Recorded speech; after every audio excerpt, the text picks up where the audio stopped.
പ്രകാരം എന്തു തൻ്റെ തീണ്ടലാണ് എന്ന പാഠഭാഗത്തെക്കുറിച്ച് ഇന്ന് ചർച്ച ചെയ്യാം. പണ്ട് യാത്രക്കിടയിൽ വഴിയിൽ കണ്ട ചണ്ടാളനോട് മാറി നിൽക്കാൻ ശങ്കരാചാര്യർ ആവശ്യപ്പെട്ടത്രേ. ചണ്ടാളൻ ശങ്കരാചാര്യരോട് എന്താണ് മാറേണ്ടത്, ദേഹിയോ ദേഹമോ എന്ന് ചോദിച്ചു. ശരീരത്തിനാണോ ആത്മാവിനാണോ തീണ്ടൽ എന്ന ചണ്ടാളന്റെ ചോദ്യത്തിന് മുൻപിൽ ഉത്തരം മുട്ടിയ ശങ്കരാചാര്യർ തൻ്റെ തെറ്റ് തിരിച്ചറിഞ്ഞ് എഴുതിയ 5 ശ്ലോകങ്ങളാണത്രേ മനീഷ പഞ്ചകം. ബ്രാഹ്മണർ തീണ്ടലിനെ കുറിച്ച് പറയുമ്പോൾ എന്താണ് തീണ്ടലിൻ്റെ അടിസ്ഥാനമെന്ന് പാക്കനാർ തിരിച്ചു ചോദിക്കുന്നു. പ്രകൃതിയിലെ ഓരോ വസ്തുതകൾക്കും അതിൻ്റെ സ്വഭാവമുണ്ട്. വിത്ത് കുഴിച്ചിട്ടാൽ മുളച്ച് വളർന്ന് മരമാകും. പകരം ഉപ്പ് കുഴിച്ചിട്ടാലോ മുളയ്ക്കുകയോ വളരുകയോ ചെയ്യുമോ? ബ്രാഹ്മണർ മത്സ്യം കഴിക്കുകയില്ല. അതുകൊണ്ട് മത്സ്യം വളരുന്ന പുഴയിലോ കുളത്തിലോ കുളിക്കാതിരിക്കുന്നുണ്ടോ? ആ കുളത്തിലെ ജലമെടുത്ത് കുറി ചാലിച്ച് തൊടാതിരിക്കുന്നുണ്ടോ? മീനുള്ള ജലാശയത്തിലെ ജലം കുടിക്കാതിരിക്കുമോ? ആകാശത്തിൽ അമ്പെയ്താൽ ആകാശത്ത് തുള വീഴുമോ? കറുപ്പ് നിറമുള്ളയാൾ വെളുത്ത നിറമുള്ളയാളെ തീണ്ടിയാൽ കറുപ്പ് നിറമാവുകയില്ലല്ലോ.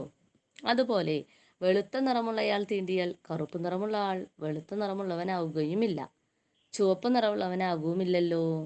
തീണ്ടൽ എന്ന വാക്കിൻ്റെ ആചാരത്തിൻ്റെ അർത്ഥമെന്താണ് എന്ന് പാക്കനാർ ബ്രാഹ്മണനോട് ചോദിക്കുന്നു. തൊടിയിലും തീണ്ടലും സ്ഥായിയാണെങ്കിൽ അശുദ്ധനായ വ്യക്തിക്ക് നിറവ്യത്യാസമോ മാറ്റമോ വരണം. അതില്ലാത്തിടത്തോളം എല്ലാം ഭ്രമം മാത്രമാണെന്ന് അദ്ദേഹം പറയുന്നു. ഗ്രാമീണ ജീവിതത്തിൻ്റെ സൗന്ദര്യാവിഷ്കാരങ്ങളാണ് മിക്ക നാടൻപാട്ടുകളും.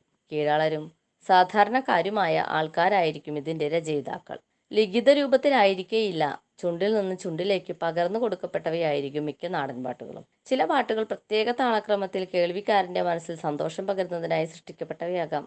മറ്റു ചിലത് സമൂഹത്തിലെ ചില അനാചാരങ്ങൾ ചൂണ്ടിക്കാട്ടി അത് അനുഭവിക്കുന്നതിൻ്റെ മനസ്സിലുണരുന്ന അർത്ഥവത്തായ ചില കാര്യങ്ങൾ വ്യക്തമാക്കിക്കൊണ്ടുള്ളവ ആയിരിക്കും. ഭൗതിക സാഹചര്യങ്ങൾക്ക് അടിമപ്പെട്ട് പരാധീനതകൾക്ക് നടുവിൽ ജീവിക്കുന്നവരായിരിക്കും തീണ്ടൽ തുടങ്ങിയ അനീതികൾ സഹിക്കുന്നവരായിട്ട് ഉണ്ടാവുക. അവർക്ക് ഇത്തരം ചോദ്യങ്ങൾ തങ്ങളുടെ ജീവിത സാഹചര്യത്തിൽ നിന്നുകൊണ്ട് ഉന്നയിക്കുക പ്രയാസമുള്ള കാര്യമായിരിക്കും. അതുകൊണ്ട് അവ സാഹിത്യ രൂപങ്ങളായിട്ട് ജന്മം കൊള്ളും. അത്തരമൊരു പശ്ചാത്തലത്തിൽ ജന്മം കൊണ്ട ഒരു പാട്ടാണ് എന്തു തൻ്റെ തീണ്ടലാണ് എന്നത്.